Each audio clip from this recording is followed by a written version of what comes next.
what I really learned was not to be scared of change, because I was always very scared of change. And it wasn't that I was more afraid of it in the way that, you don't know, everyone likes to be comfortable. But the only thing I learned is change is constant. And what I've seen that in Legends. And I feel like Legends as a company does a really good job pivoting and changing with the times before everybody else does, as far as being on top of that. But I mean, without being off topic, as far as my experience with all the things that have happened, I mean, I'm just been super excited to be a part of it all.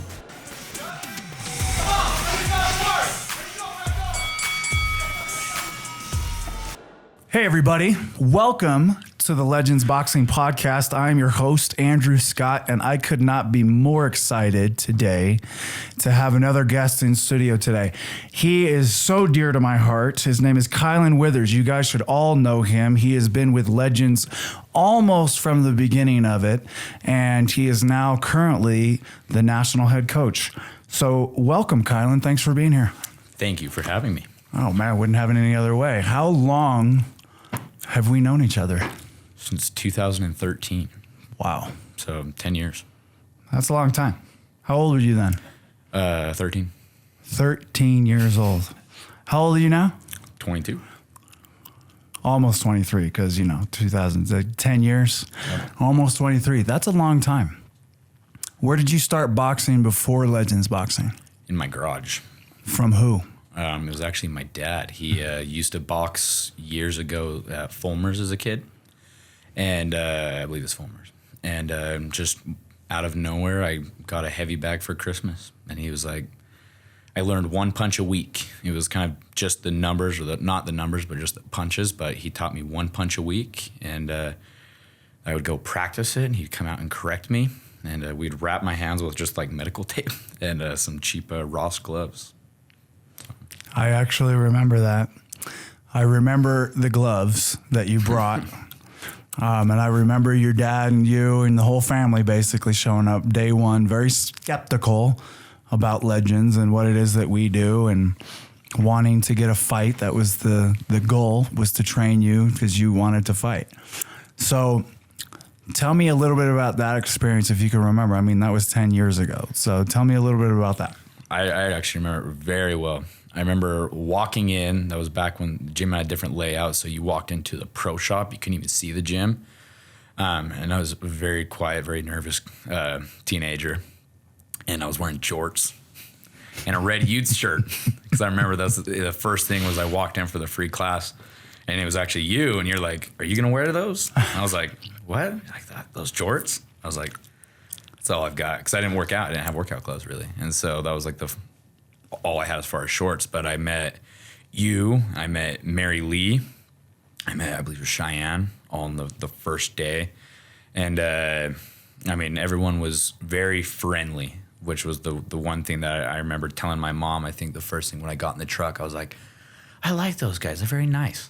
Everyone's very nice to me. And you corrected a lot of bad habits that I had developed in the garage by myself with no coach first day. Well, what I remember for quite some time, this is how respectful this young man is. What did I call you again? For a while. Kylan. Yeah, Kylan. I called him Kylan, and who was it that corrected me? It wasn't you, was it? It was who? My mom. Yeah. 6 months later. Yeah, 6 months, guys. You know what I said? I believe it was, really? You let me call you the wrong name for 6 months, and you didn't make any correction? You had your mom make that correction? So, yeah, there's been quite a lot of history between Kylan and I. Couldn't be more proud. I mean, look at let's talk about a little bit of your fight career. Okay, so how long were you training at Legends before you had your first fight? My first fight was in 2017, I think, actually. So it was like four or 5 years that I was just training, sparring. I mean, was never in a, at least you were never in a rush, rightly so, to make me get in the ring and fight, even though I wanted to. It was, it took some time, but time well spent. Mm-hmm. It was. And the performance of that first fight, pretty rad. Yeah. Yeah. Yeah. It was good. I lost, but versus someone who had had 6 fights prior to that, can't be too mad about that. Oh, well, and it was a very close fight. No matter what, it's been a really hectic way on a judge's head, no matter what, when they have to score one of your fights. There's so much action. There's so much close quarter combat. You guys, if you've ever sparred Kylan, you know he likes to be really close to you. It's not fun. He likes to be on the inside, and he makes you do most of the work having to get away from him. So it's hard to score those fights. Yep. So, as your coach, during the time, I always thought you won every single one of them. There's been a couple that you absolutely did win that didn't go our way, but that's boxing. That's boxing. Human graded sport. That is one thing that I can absolutely attest to is over however many fights you've actually had up to this point, every one of them, you've had the best attitude I've ever seen. Like, unbelievably. Like, every time he always walked away going, well, I can need to do this a little bit better. And I did this really well. And I got better at it this time. And just always such an example to me of how to behave, because I'll tell you guys, I wasn't always the nicest person when it came to afterwards, when it came to the fight being done. So do you remember the emotions that you were going through that first fight? Not really. Honestly, it was kind of a blackout. Like, just I'd never dealt with that amount of adrenaline in my life. I remember being super, it was super disorganized from the beginning, unfortunately. I think, they were dealing with some stuff on their end, but I was supposed to be the 5th fight. And so I had just barely gotten wrapped up. My mom had to bring me all of my USA boxing stuff because we forgot to print it out. I don't think we had a printer at the time, so she had to run to FedEx and print it. And I think I'd barely just started getting warmed up, gear on, everything, and they came up and they said, hey, we had several people drop out, so you're fight number 1 now. And I had started hitting the mitts for 3 seconds, and it was okay, it's go time. And I was not warmed up. I was I was immediately just a wash of cold over you, and my hands had never been so heavy in my entire life. But I do remember the second you hear that bell, the ding, you just go into boxing mode. It's kind of your natural muscle memory and your natural habits take over, and then by the end of the fight, you're I have no idea what my coach said in the corner, but it's done. That was the fastest 3 minutes of my life. That was insane. Yeah. It was definitely won't forget it, though. Yes, it is a memorable experience. No matter how many years it goes by, you're going to remember your first fight. I think that the emotions that go through fade away, and more the excitement of the preparation lead up to and what actually occurred in the fight sticks more. But yeah, it's definitely one of those times in your life that you're always going to remember. You're always going to remember you stepping into the ring the very first time. With you and I, we've had a number of fights in our amateur career, but I still remember my first one more than I remember any other fight that I've had. I had another guest. You're very familiar with him. He's one of our amazing head coaches. His name's Eric Acosta out of our Orem gym. And I asked him this question that I'm going to ask you. Head or body? Body all day. See, guys? See? The consensus says it. That's 2 people right now that say the exact same thing. Why?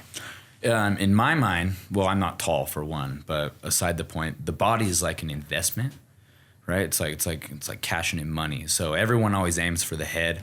What I found is the human brain is really good at taking punishment. You can't feel it as much, and so people can take shots to the head, and they're always geared to come back even harder. It's you take a hard liver shot, you don't want to punch anybody. It's like poking a hole in your swimming pool, and it's just draining water. And they didn't even realize they were tired until they lift their arm up and try to throw a punch. And then it makes everything so much easier than just head hunting all the time. The body's also a bigger target. I mean, it makes up most of the mass of your punching surface. And so the head, typically guys who move their head a lot, they're constantly moving their head, you're having a hard time landing punches or punching up, you go to the body. Because if the head's moving, typically the body's almost in the same region the whole time, and that shuts down the head. And so I found through your coaching and coaching of others that, typically my stature, I was boxing guys a lot taller than me. When I had a difficult time landing effective blows to their head, or they were quick to move out of the way and they were really evasive, I would target the body and put a lot of pressure, kind of scare them a little bit, and they'd immediately shut down. And that made targeting the head a lot easier. But then also that round 1, round 2 would go by. Round 3, they had nothing left. And so they weren't throwing punches at me anymore. And I'd steal the show with combinations, footwork, angles, head movement. Their punches got slower. It made me look a lot better as far as dodging. And that helped me, turn the tide in some fights. I was always a very slow starter. But that's because I was looking for those openings, looking for where I was going to sit down on my punches, where I was going to try and apply pressure to. And so that's why I always go for the body. The other thing is, it doesn't matter how big you are, and no one can really take a liver shot and be happy about it. So this is true. This is very true. Have you ever gone down from a body shot? I have. I remember he made me and Ramon spar for 4 minutes, and on 3 minutes and 38 seconds, he hit me in the liver. And I that was the one time I went down with a body shot. So there you go, guys. Head or body? The question is protect your body and your head at the same time. But you're going to remember the body shot. You're going to, even if you don't want to, even if you get hit in the body and you've got all the willpower in the world, your body's just like, nah, you're done, dude. You're gonna take a knee, because now you can't breathe, which means you can't fight effectively. And that's all you can think about. And so, yeah, go for the body. Yeah, it's exactly like he said. You puncture a hole at the bottom of a water bottle, and a tiny little hole, and you watch all of that water start to drain out. That's exactly what it feels like. Is you're running out of fuel to fuel the rest of your machine. And yeah, I can actually say I've never taken a knee before. I can say that. It's nice. I've never taken a knee. I've never been knocked out. But the closest that I ever came to taking a knee was getting hit in the body. Okay. And I will tell you that my brother, Rob, love him to death. He's a very hard boxer to box, and he's one of the hardest just bodies core-wise, like just such strength in his core. But I have hurt him to the body. And I will never forget that, ever. So just a key point, guys, when he likes to throw that up jab 6, for any of you guys that want to spar Rob, go for the soft tissue under the armpit. Okay, that's very thin. Ribs are right there. That's the one place. I mean, I'm telling you, I have landed some serious body shots on him in multiple places and combinations. And one time out of thousands of rounds that Rob and I have sparred over the years that we've been boxing, one time I got him to make an expression. And that's what I say, like I heard him to the body, is he went, and you got an expression out of him. And it was like, okay, I'm done. I'm retiring. Like I retired. It's done. It was like that kind of an accomplishment. It's like done and done. So Kylan, many years at Legends, you've seen a lot of transformations happen right outside here in Lehi. You've seen a lot of transformation happen with coaching, with staff, with just legends popping up. Walk me a little bit through that. Walk me through kind of your experience of how that's been, kind of seeing where you're currently sitting right now as your role. Talk to us a little bit about your role. Tell us what you do on a daily. How involved are you with all of the other coaches and like those kinds of things? Just give us kind of some insight of what that's been like. Well, I mean, if we're going to kind of start from the beginning and kind of seeing where it's grown. I mean, I think I'm one of the few people that's been fortunate enough to sit in almost every seat. I mean, kind of in the structure of employment and just in this company. I mean, starting as was a member for many years until you actually had hired me as the gym manager for a period of time. And then I took over for Lehi as the head coach, and then taking over as the national head coach and still current head coach at Lehi. I've kind of seen a lot of the changes incrementally. Like all for the good. Because all I've seen is things just continue to evolve and everybody continues to get better, and things that once upon a time seemed so difficult and so like, wow, I could never imagine us doing that. Now We do. Like for locations, for instance, I remember when Riverton first opened up and I was so excited to see John and Javin training here. And I think I was a gym manager or member at the time. I can't remember. To where now it's like, holy cow, I get to help train a lot of these coaches and all the way as far as North Carolina. And so I remember it was a lot more back in the day, not as systematized, but it was still good people. That's where I think the core of our core values came from, was a lot of those first members, those OG members, and what had worked so well. And then, I mean, I remember the first several remodels we had at Lehi, like walk out of the gym for a weekend and come in and I'm like, where'd the rooms go? Like now it's super open. This place looked huge. I couldn't even remember it being that small. But I mean, what I really learned was not to be scared of change, because I was always very scared of change. And it wasn't that I was more afraid of it in the way that, you don't know, everyone likes to be comfortable. But the only thing I learned is change is constant. And what I've seen that in Legends. And I feel like Legends as a company does a really good job pivoting and changing with the times before everybody else does, as far as being on top of that. But I mean, without being off topic, as far as my experience with all the things that have happened, I mean, I'm just been super excited to be a part of it all, and see it. And I mean, I'm here every day. Kind of the day in my life starts out as I still am an active head coach. And so I was coaching this Saturday and this Sunday, and I coached this morning.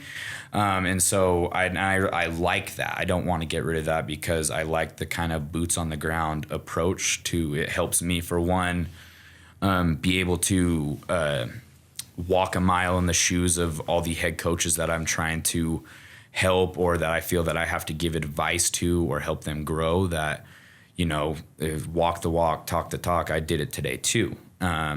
And also helps me continually, evolve our program in a way that, sometimes I'll create a new workout or try some new exercises in the gym or a new conditioning circuit. And after coaching it and or doing it, I kind of go, ooh, yeah, that was a bad idea. Like that was very difficult to coach. But instead of just sitting in a chair and going, you didn't do it right, I can kind of be able to look in the mirror and go, oh, you know what?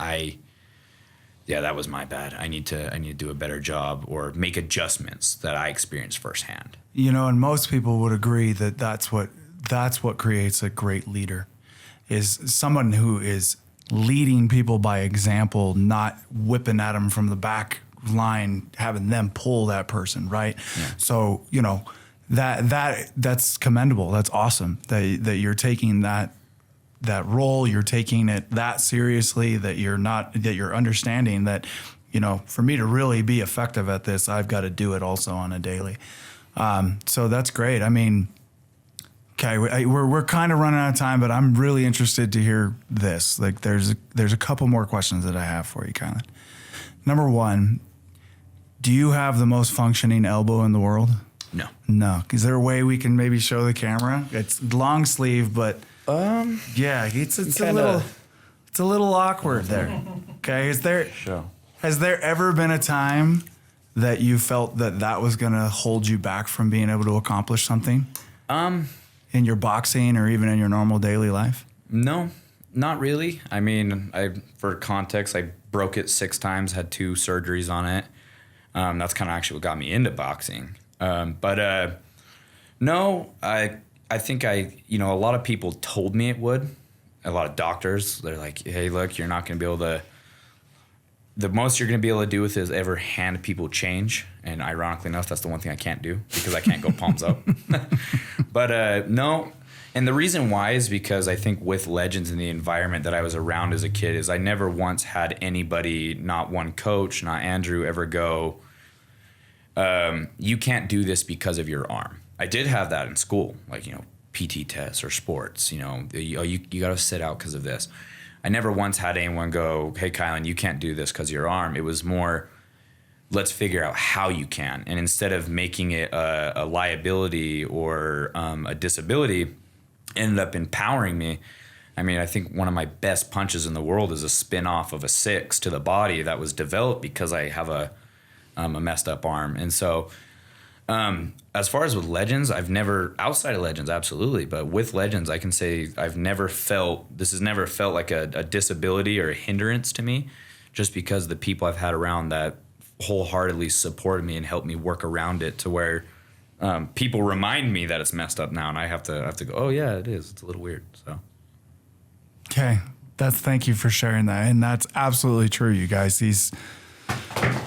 That is not a very fun punch to get hit with that he developed, being able to turn that over and turn it around with the angle that he's producing. Now, he's also a southpaw, for those of you who don't know that, who have boxed him. So there is that advantage going on there.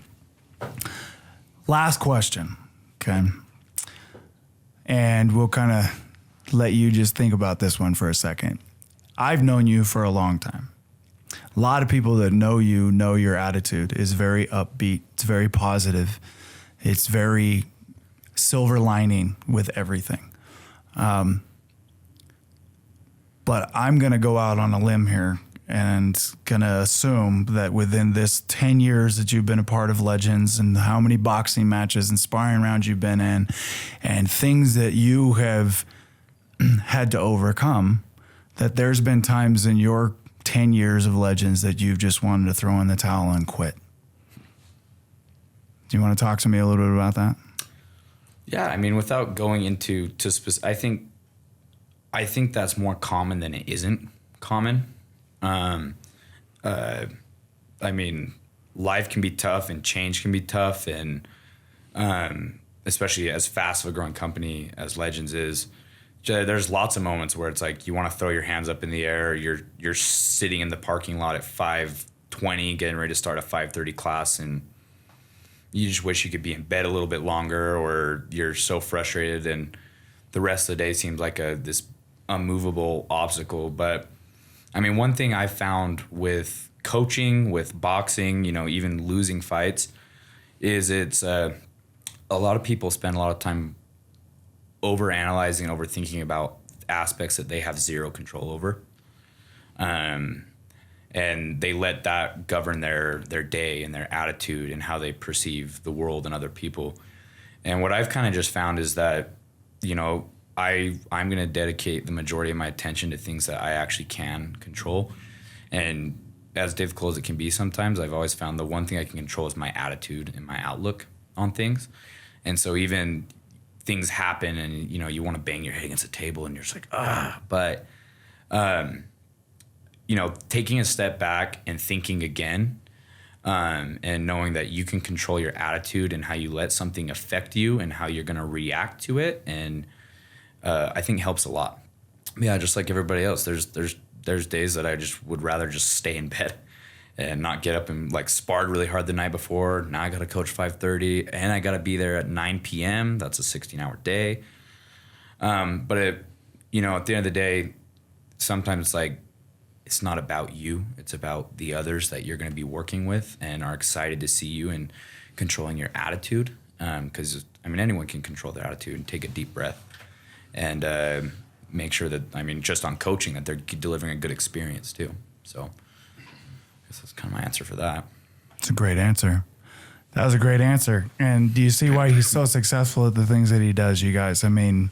He's only 22. It's not even 23 yet. Okay, that's pretty amazing. So, Kylan Withers, everybody.